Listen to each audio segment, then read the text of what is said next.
ir dar viena tema. Apie paralelinius pasaulius, daugiau apie subtilų tą lygmenį, ne fizinį. Ta tema nesu viešai kalbėjus turbūt, nes jinai man tokia dar yra nauja.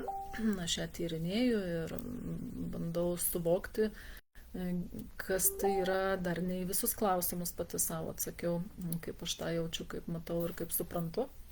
Apie paralelinius pasaulius, ką aš suprantu ir ką patyriau per save, tai tuo pasidalinsiu, nes tą patirtį gana stipriai išjaučiau ir man labai aiškiai susidėliojo. Tai yra sunki tema, negaliu sakyti nepradedantiesiems, bet tai, sakykime, nepradinės klasės kursas, tai yra šiek tiek jau aukščiau, galbūt giliau, kada mes praplečiam savo suvokimo ribas, leidžiam savo mąstyti plačiau, daugiau ir save priimti daug daugiau, ne tik kad fizinį kūną ir vieną sielą, bet čia yra dar šiek tiek plačiau. Žinome apie praėjusius gyvenimus, šioje grupėje turbūt nieko nenustebinsiu, pasakydama praėjęs gyvenimas, ar ne, mes apie tai žinom ir suprantam.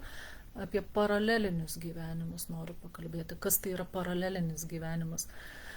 Tai yra gyvenimas, kurį siela gyvena lygiai grečiai to, ką aš suprantu kaip save, kaip Renata. Įsivaizduokime sielą, ar ne? Vat siela. Čia yra Renata, čia yra Marytė, Aldona, Juana kažkokia ir dar kažkokia, tai nežinau, Gabriel kažkur kitur gyvenant. Viena siela, sakykime, 5 kūnuose renka informaciją vienu metu. Aš šiuo metu kalbu kaip Renata, mano siela pasireiškia šiuo metu per Renatą, kuri kalba jums, bet mano siela taip pat šiuo metu reiškiasi per Marytę, Aldoną, Gabriel ar Juaną kažkur kitur, kitose pasaulio vietose, kitose taškuose. Ir visa ta informacija sukaupta per tas moteris, kurios šiuo metu, šiame laike gyvena Žemėje, ta visa informacija suteka į sielą, į tą banką, informacinį banką, ar kaip čia pavadinti.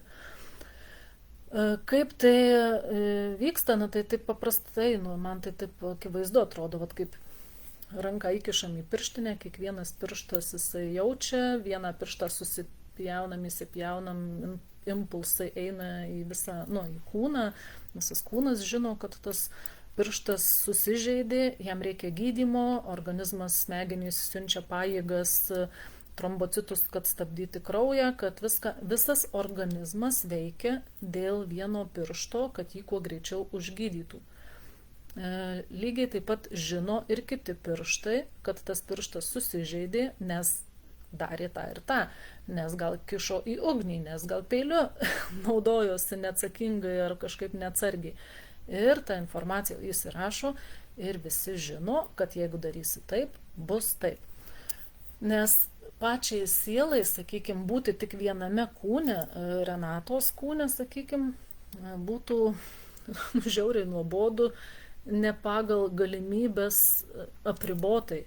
Sakykime, jeigu aš būčiau tik dukra, gimiau pas mamą tik dukra, mano kaip Renatos vaidmuo apsiribotų tik dukros vaidmeniu. Tai aš prarasčiau begalę patirties, begalę žinių, ką reiškia būti mama, ką reiškia būti žmona, ką reiškia būti darbe kolegė kažkam, ką reiškia būti drauge.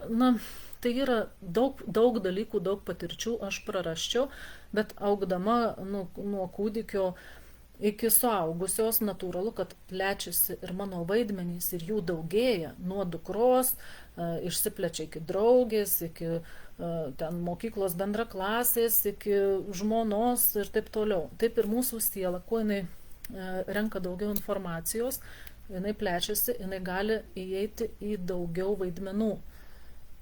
Tai tų vaidmenų mes galim turėti labai labai daug ir su laiku ne tik Žemėje, ne tik daug kur kitose vietose, planetose, laikuose kituose, pasauliuose kituose. Iš čia ateina mūsų sapnai.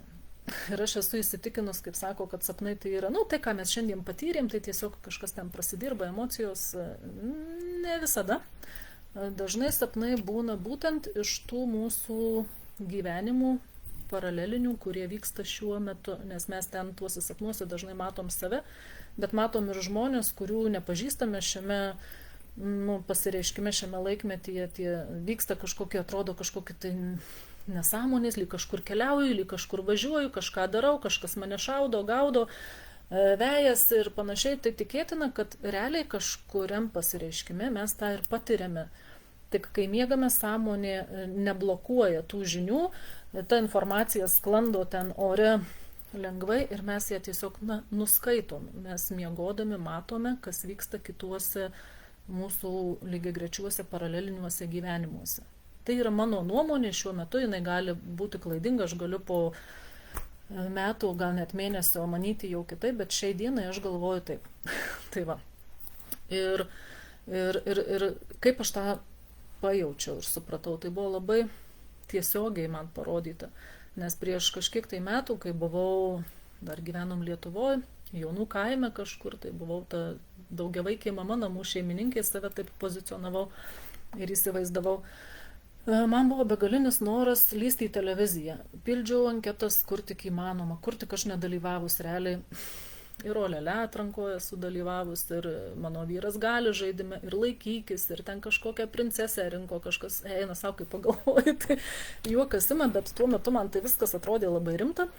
Labai fainai būti kažkur televizijoje ir mane tai traukė taip stipriai, kad aš tiesiog gaudydavau atrankas, anketas, kur dar ką užpildyti, kur dar sudalyvauti.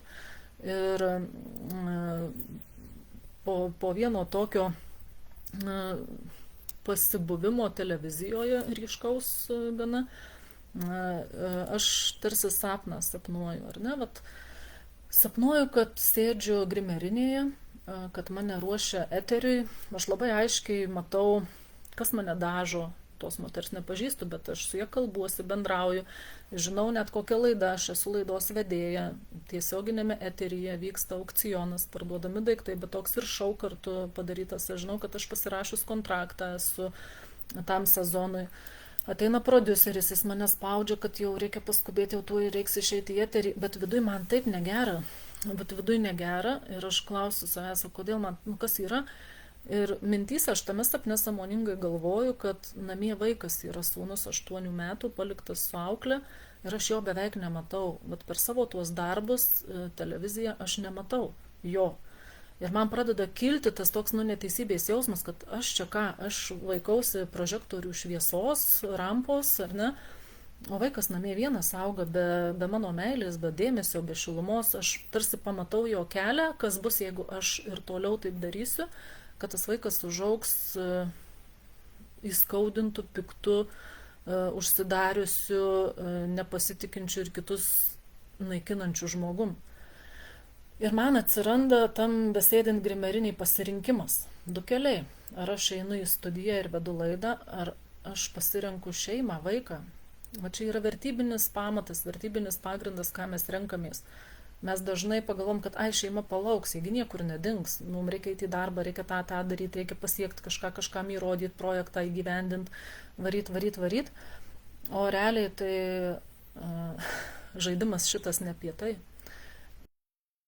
Ir aš važiuoju namo pas sūnų. Ir aš prabundu.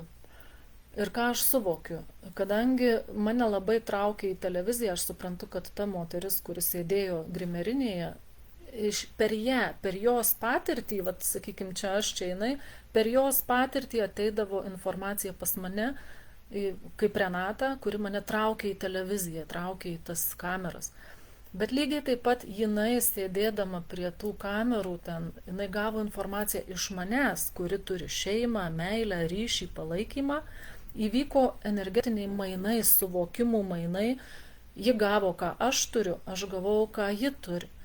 Ir tai viskas okei, ta patirtis man patiko, jinai praplėtė, jinai tokia, aš prisiminsiu ją kaip nuotykį, sakykime, gyvenime, viskas okei, bet ir jai aš daviau gana nemažai. Dabar pagalvokim apie tai, kas vyksta tuo metu, jeigu aš kaip Renata čia gyvenu sąmoningai, aš taip įsivaizduoju, ne, kad sąmoningai gyvenu, mąstau kaip ir teisingai lyg, ar ne, niekam blogo nelinkiu. Kas jeigu mano kažkuris pasireiškimas, gerai, vat, jeigu televizijoje, o jeigu kažkur kalėjime sėdžiu, jeigu narkotikų kontrabandą kažkur gabenu, jeigu kažkokią karą kurstau kažkur, ar ne, kaip tai veikia įtakoja mane, kiek aš galiu įtakoti tuos netolygius pasireiškimus, ar ne, jeigu aš kažkur, tai mano siela kažkur įėjus į tą kūną, kuris daro nesąmonės, kur gyvena nesąmoningai, kur renkasi tokius dalykus, kur aš nesirinkčiau šitame gyvenime. Iš čia aš taip mastau ir galvoju, kad iš tų paralelinių gyvenimų, kuriuose mes gyvenam nesąmoningai, kur darom kažkokius dalykus, kur čia nedarytume, mus jie irgi kažkaip įtakoja. Iš ten gali ateiti baimės kažkokios, gali visokios situacijos. Nu, jeigu man atėjo noras eiti į televiziją, gali dar kažkas ateiti, kažkokie tai norai, kurie man nepatiktų, ar ne? Tai ką galima daryti, bet aš suvokiu save kaip sąmoningą, kaip jau kažką žinančią, mąstančią. Aš galiu išreikšti ketinimą ir pasakyti, kad aš savo suvokimais, savo vertybiniu pagrindu, pamatu dalinuosi, tarsi siunčiu tiems savo pasireiškimams, kuriems to reikia. Jeigu sėdi kažkur moteris su vaikais palikta viena ar našlė ir jai labai sunku, aš jai galiu pasiūsti savo meilę, savo šilumą, savo padrasinimą, kad viskas bus gerai tavyje, tiek jėgos, kad tu susitvarkysi, tavo vaikai užaugs, nenuleisk rankų, ar ne? Aš galiu tom mintim pasidalinti su tuo, kuo reikia. Ne tik su savimi, kuri esu kažkur ten gal sėdžiu, bet ir su tom mamom ir moterim, kurios yra toje situacijoje. Aš kiekvieną kartą pradirbus kažkokį gyvenimą, gavus kažkokį suvokimą, aš savo pasakau, kad siunčiu šitą suvokimą visiems žemėje, kam to reikia, kas gali priimti ir kam aš galiu nusiųsti. Ne visiems, aš nesu Dievas, nesakau, kad visi dabar gaudykit, imkit, turėkit sukišę 100 suvokimus dabar, kur nesueina. Ne, aš tą suvokiau, mes visi tam bendram lauke, tinkle pajungti, ar ne? Kas norit, priimkit, kas norit, atmeskit, siunčiu, kam galiu ir kas gali priimti, kam šiuo metu reikia. Tai lygiai taip pat ir savo tiem kūnam, tai sielai, kuri ten kituose kūnuose irgi galiu siūsti savo žinias, savo suvokimus ir taip toliau. Dar momentas. Galbūt yra kažkur mano sielos pasireiškimas, paralelinis gyvenimas, kur gyvena ten, sakykime, prabangoj, turi pinigų, turi dar kažko, ar ne? Bet meilės trūksta, ar ne? Tai aš irgi galiu pamastyti, kad tokiai meilės aš turiu palaikymą, turiu šeimą, bet galbūt trūksta man finansų, ar ne? Tai irgi yra energija. Darom mainus. Aš siunčiu meilę, suvokimus ir žinias apie šeimą, jos kūrimą, apie savitarpio pagalbą, pagarbą ir supratimą, bet tada sakau, tai mainai, man tada finansinės energijos trūksta ir reikėtų šiame pasireiškime, kad aš dar daugiau galėčiau kažko padaryti, dar gražiau kažką sukurti. Ne savo kažkokiem asmeniniam poreikiai yra ir gerai, negalima jų atmesti, reikia ir tų asmeninių poreikių, bet kad tai nebūtų savanaudiškumas, godumas, tik savo, tik man ir tas toks, man, ne? Ne, man irgi reikia, bet aš galiu sukurti gražių dalykų, aš galiu tuo dalintis, sakykime, kaip ir vaikų dienos centras Kalvarijoje 30 vaikų patiria gražių dalykų ir tai yra mainai, aš įdedu energijos, duodu kažką, aš gaunu galbūt iš to atlyginimą kažkokį ten, bet esmė ta, kad aš galiu tai sukurti, tai įtakoti, kad tai atsirastų. Ir jeigu man reikia pinigų daugiau, kažkam tokio gražaus sukurti, savo malonumą, gerbūvį pagerinti, laimingesnė aš nuo to tapsiu, ar ne? Tai gerai, darom mainus. Tai šitą aš esu padarius, kai aš supratau ir suvokiau, kad ta moteris, kur televizijoje dirba, esu aš, kaip ir, jinai turi gražų namą didelį, aš tam sapne net jaučiau, mačiau, kad turi pinigų, finansai, viskas bet neturi tos šeimos darnos, tokios meilės, mes tarsi tuos mainus padarėm, ar ne? Aš nejaučiu finansinio stygio, aš nėra taip, kad mėtausi kairien dešinien ar panašiai, bet nėra taip, kad ir duonos trūktų. Bet aš tikiu, aš pasitikiu procesu, aš dėkoju kiekvieną dieną už viską, ką turiu. Gal nėra taip, ko aš norėčiau, ar ne, bet aš tiesiog tikiu, kad step by step, žingsnis po žingsnio, viskas kyla, eina augančiai, ne žemyn kažkaip, nes jau skurde aš buvau, aš tą patirtį jau turėjau, kai nebuvo ką valgyti. Jau už tą praėjau, pamoką išmokau, supratau, viskas man, kodėl tai turėtų pasikartoti. Tai vat tas atsakomybė prieš finansų energiją, tas dėkingumas, jisai atveria tuos kelius, kad aš priimu gausą, aš jau žinau, kad buvau, patyriau, o dabar jau aš noriu patirti, ką reiškia gausa. Ir jeigu kažkuris mano pasireiškimas gyvena gausoje, mainomės, siunčiam energijas, aš siunčiu meilę, suvokimus, man siunčia galbūt tą kitokią energiją, kuri man šiuo metu čia reikalinga. Tai toks gaunasi išlyginimas, kad nebūtų taip, kad eina esybė, siela viena koja trumpesnė, kita ilgesnė ir ten klibikšt. O tiesiog, apsijungiam, apsivienijam, suvokiu save daug daugiau, ne tik, kad esu Renata, žiūriu į viską sielos akimis, kokias aš čia patirtis kur gaunu, iš kur jos ateina ir dalinuosi, taip ir augama. Ir tai daromas tas gylis. Ir mūsų tai ir yra užduotis augti tiek į gylį, tiek į plotį, tiek į aukštį. Žmonės dažnai daro klaidą, kada jie nori siekia dvasingumo tų aukštumų, naudoja visokias priemonės, ajavaskas, grybukus ar kažkas, kas dabar labai madoje, nes labai nori tą sąmonę patirti, tą atidaryti, tą dangtį, ar ne. Ir čia yra tas augimo momentas, kada augama į viršų, ir bokštui aukštam, be pagrindo, be pločio tinkamo, kas nutinka, jis virsta ant šono. Tai neskubėkim su tom tokiom patirtim, geriau iš lėto kaupti savo suvokimus, pajautimus, pasikalbėti su savim dažniau, nei su radija ar televizorium, pataupyti energiją, laiką savo, galvojant, priimant suvokimus, nei kad apkalbant kažką kitą, jau kaip minėjau, kitų apkalbėjimas atima energiją finansinę, konkrečiai finansinę energiją, nuima nuo manęs, tai ką man to reikia, susigrąžinu savo tai, kas mano. Ir su tais tokiais suvokimais einant pirmyn. Dabar matau, Deimantė klausia, ar galim sutikti kitą žmogų, kuris yra mūsų paralelinis kitas gyvenimas. Jo, galima. Ir gali būti tam tikra prasme ir atpažinimas, bet tai retas atvejis toks jausmas, kad siela stengiasi, kad nesusitiktų. Nes matot, kame reikalas įvyksta toks kaip, nemaišymasis, bet sakykim, jeigu aš visada imu pavyzdžiais, kaip man sužinoti tiesą, ar tai tiesa ar ne, aš imu atsikartojantį pavyzdį. Jeigu aš esu daugelį kūnų kaip siela, ar ne, daugelį vaidmenų, aš imu save kaip žmogų, aš tipo siela, o mano vaidmenys yra tie pasireiškimai: dukra, žmona, mama, kolegė, draugė. Jeigu aš kaip dukra įgytą patirtį, sakykime, neigiamą patirtį, pradedu užmetinėti ant vaikų, arba tampu mama ne savo vaikams, o savo vyrui. Kažkaip ne taip, vyksta tas toks susidengimas, susimaišymas, mes negalim, galim, bet nereikėtų maišyti vietomis tų vaidmenų, jie neturėtų kažkaip tai vienas kito dengti, blokuoti ar susijungti. Nes aš mama savo vaikam tai yra vienoks elgesys, vienokia patirtis, bet jau aš žmona savo vyrui tai yra dar kitaip. Ir geriau nepainioti tų dalykų, nemaišyti jų, nes energijos maišosi, trumpina vieną kitą. Nebus teisingas tas sklandus modelis, jeigu aš maišysiu šitos dalykus, jeigu aš tapsiu mama savo vyrui. Todėl ir gyvenime susitikti savo paralelinį tą gyvenimą yra mažai šansų, nes nėra tikslo, gali įvykti trumpas sujungimas kažkoks.